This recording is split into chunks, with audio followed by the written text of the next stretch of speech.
High friends, welcome to Sam's kitchen. Friends, सणासुदीचं गोडधोड खाऊन आहे ना आपल्याला शेवटी आठवण येते ती काहीतरी छानपैकी ना झणझणीत पदार्थाची। म्हणूनच खास आपला आजचा व्हिडिओ आहे। आज आपण करत आहोत मस्तपैकी ना झणझणीत तर्रीदार असा कटवडा। साध्या सोप्या पद्धतीने आपण शेअर केलेला आहे, रेसिपी दाखवलेली आहे। काही जास्त तामझाम नाही, जास्त मसाले नाही, तरीही अगदी चविष्ट, अगदी नाश्ता सेंटरला खाताय की काय असंच वाटेल तुम्हाला।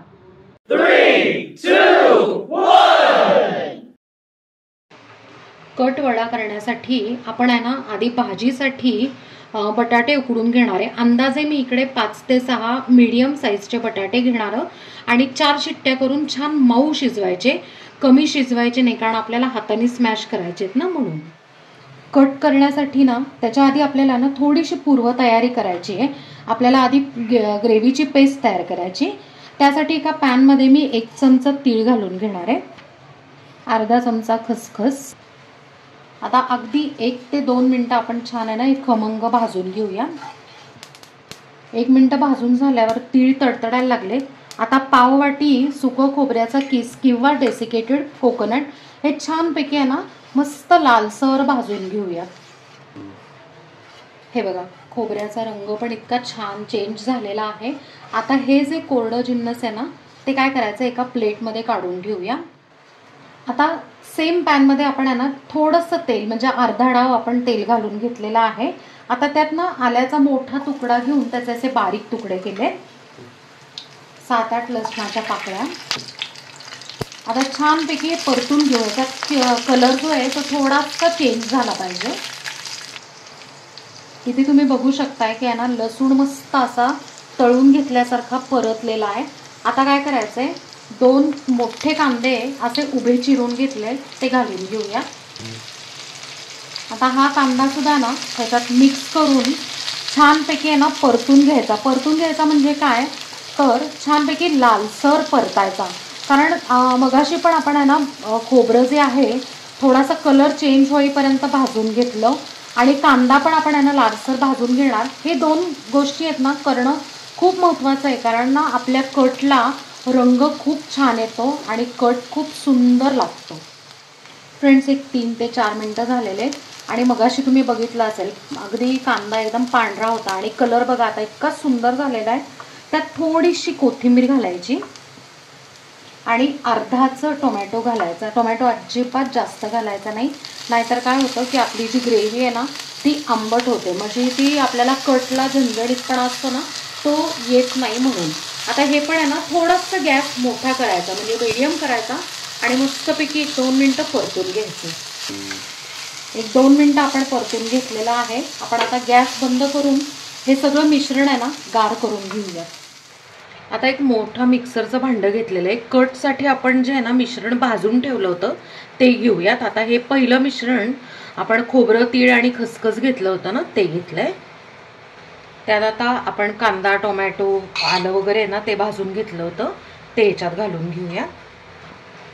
आता थोडंसं पाणी घालून आपण छान फाईन पेस्ट करून घेऊयात। मस्त अशी फाईन पेस्ट आपण वाटून घेतलेली आहे। आता कट करण्यासाठी आपण एक मोठी कढई ठेवली आहे, मोठा डाव त्यात ना तेल घालून घेतलेलं आहे। आता त्यात ना अर्धा चमचा मोहरी, आता मोहरी घालून घेतली ना की गॅस बंद करायचा 2 मिनिटासाठी। त्यात आपण आहे ना मसाले घालून घेतो। काश्मीरी लाल मिरची पावडर 1 चमचा, 1 चमचा चवीचं लाल मिरची पावडर, 1.5 चमचा कांदा लसूण मसाला। मसाले जळू नयेत म्हणून लगेच ही पेस्ट घालून घ्यायची आहे। आता परत गॅस ऑन करायचा आणि लो फ्लेम ठेवायचा।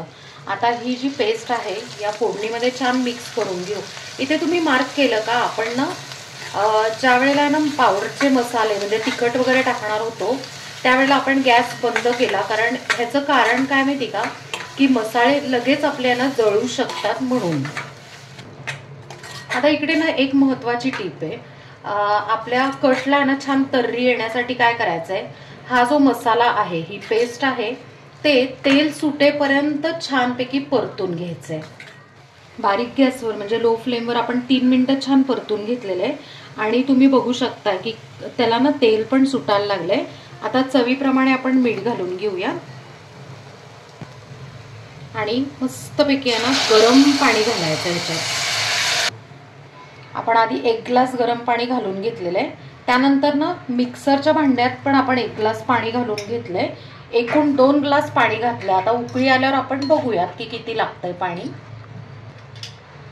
आता ना लो फ्लेमवर आपण ना ह्याला उकळी काढून घेऊयात. जर आहे ना मीडियम किंवा हाय फ्लेमवर काढली ना उकळी तर त्याला काय होतं की तर्री अजिबात येत नाही. म्हणून आता 5 ते 7 मिनिटं आपण छान उकळी काढून घेऊया. त्याला एक 6 ते 7 मिनिटं आपण छानपैकी ना बारीक गॅसवर कट उकळून घेतलेला आहे आणि तुम्ही बघू शकताय की मस्तपैकी आहे ना त्याला तर्री सुद्धा आलेली आहे. आता आपण गॅस बंद करूया. वड्याच्या वरचा आवरण आहे म्हणजे कवर, त्यासाठी आपण पीठ भिजवून घेऊ. एका बाउलमध्ये मी आमटीच्या 2 वाट्या ना डाळीचं पीठ घेतलेलं आहे. पाव वाटी तांदूळाचं पीठ. ह्याने काय होईल माहिती का की कुरकुरीत होतील आपले वडे. चवीप्रमाणे मीठ. अर्धा चमचा आपण ओवा घेतलाय, तो हातावर असा क्रश करून घेऊया. पाव चमचा खायचा सोडा. हे सुकं जिन्नस आधी आपण मिक्स करून घेऊया. आता थोडं थोडं पाणी घालून आपण आहे ना वड्याचं पीठ भिजवून घेऊया. पीठ आपण भिजवून घेतलंय. किंचित घट्टसर भिजवायचं आणि विस्क वापरल्याने काय होतं की छान असं आहे ना क्रीमी टेक्स्चर येतं. म्हणजे वड्याला आहे ना व्यवस्थित सगळीकडे पीठ लागतं. आता एक 15 मिनिटं आपण हे पीठ बाजूला ठेवूया. आपण ना वड्यासाठी ठेचा करणार आहोत. त्यासाठी मिक्सरचं छोटं भांडं घेतलंय. त्यातनं मोठा आल्याचा तुकडा असे बारीक तुकडे करून घ्यायचे. 7-8 लसणाच्या पाकळ्या. चवीप्रमाणे मिरच्या, म्हणजेच काय तर आहे ना तुम्हाला जेवढं तिखट पाहिजे तेवढं. आता या ना डार्क कलरच्या मिरच्या जरा तिखट असतात म्हणून मी 4 घेतल्या. कढीपत्त्याची पानं जवळजवळ मी एक 5-6 घेतलेली आहेत. काय होतं की आहे ना आपण फोडणीत आहे ना भाजीच्या कढीपत्ता टाकतो तर त्यावेळेला अख्खे असे आहे ना पानं असतात तर ती काढली जातात. त्यापेक्षा अशी जर ना छान वाटून टाकली तर त्याचा अर्कही उतरतो. आता आपण बारीक वाटून घेऊया. जर असा जाडसर ठेचा आपण वाटून घेतलेला आहे. बटाटे आपण आहे ना 4 शिट्ट्या करून मस्त आहे ना उकडून घेतलेले आहेत. आता आपण काय करूयात की त्याचं साल मी काढलेलं आहे. हाताने फक्त असं ना क्रश करूयात. फार असं बारीक करायचं नाहीये. आपण हाताने असा बटाटा कुस्करून घेतलेला आहे. आता आपण भाजी करायला घेऊया. वड्याची भाजी करण्यासाठी आपण एका कढईत ना छोटा डाव तेल घालून घेतलंय. त्यात आता अर्धा चमचा मोहरी, पाव चमचा हिंग, अर्धा चमचा हळद आणि आपण जो ठेचा केलाय तो घालून घेऊया. ही पेस्ट आहे ना फोडणीत परतून घेऊयात. अगदी मिनिटभर परतायची म्हणजे काय होतं की याचा कच्चेपणा सगळा निघून जाईल. आता यातनं एक कांदा आपण छान बारीक चिरून घेतलेला आहे तो ह्याच्यात घालून घेऊया. अर्थात हे ऑप्शनल आहे पण एक सांगू का मी तुम्हाला, कांदा घातला ना या बटाट्याच्या भाजीमध्ये तर खूप चविष्ट लागते आपली भाजी. कांदा आपण 50% शिजवलेला आहे, पूर्ण शिजवायचं नाहीये. आता चवीप्रमाणे मीठ, बारीक चिरलेली कोथिंबीर, अर्धा चमचा गरम मसाला. आता हे सगळं आधी मिक्स करून घेऊया. आता आपण जो कुस्करलेला बटाटा आहे ना उकडून घेतलेला बटाटा तो याच्यात घालून घेऊया. बटाटा याच्यात छान मिक्स करून घेऊया. आपण सगळं मिश्रण ना मिक्स करून घेतलेलं आहे. आता गॅस बंद करून हे मिश्रण गार करून घेऊया. भाजी पूर्ण गार झालेली आहे. आता आपले लाडूची साईज आहे ना त्या पद्धतीने आपण आहे ना गोळे करून घ्यायचे. एक तर तुम्ही चपटे करू शकता नाहीतर मग गोल करू शकता. तर आपण असे गोल वडे करून घेऊया. आपण सगळे वडे ना तयार करून घेतलेले आहेत. आता तळाला घेऊया.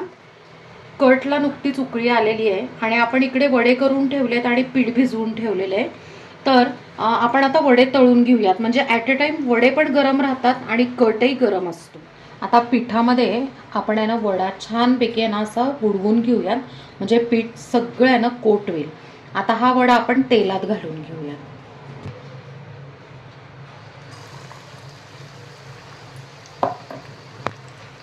आपण ऑलरेडी आहे ना तेल तापवायला ठेवलेलं होतं त्यामुळे लवकर वडे छान तळले जातात.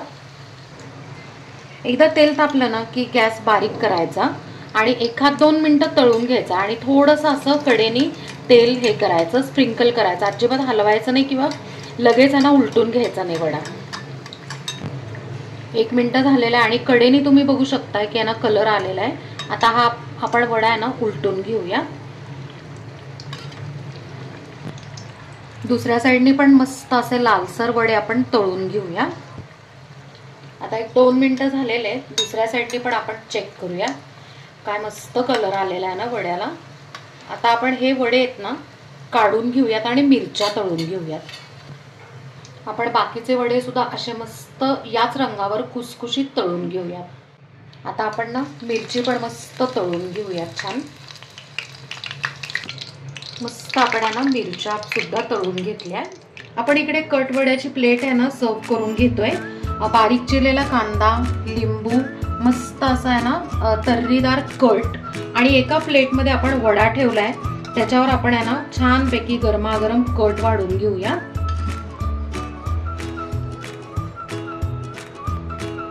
थोडीशी कोथिंबीर आणि ब्रेडचे स्लायसेस. अशा पद्धतीने आपली मस्तपैकी झणझणीत कट वड्याची प्लेट आपण आहे ना तयार करून घेतलेली.